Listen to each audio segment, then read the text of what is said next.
Welcome to Tenor Tech, where I solve the problems you didn't even know you had. You begin by confirming identity and collecting payment details.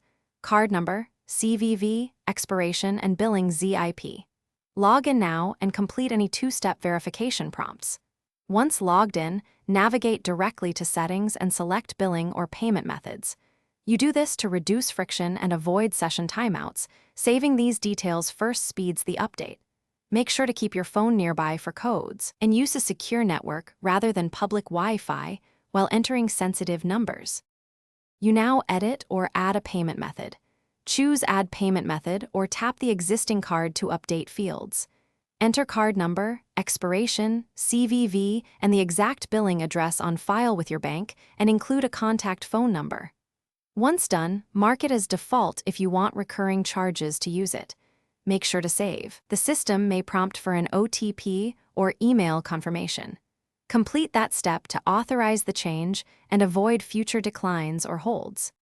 You finish by verifying the update. Look for a confirmation email or an in-app success notice and check that the new card is listed and marked default. If offered, perform a $0 or $1 authorization to validate the card. This is safe and confirms bank approval. Once done, monitor the next billing cycle to ensure charges post correctly.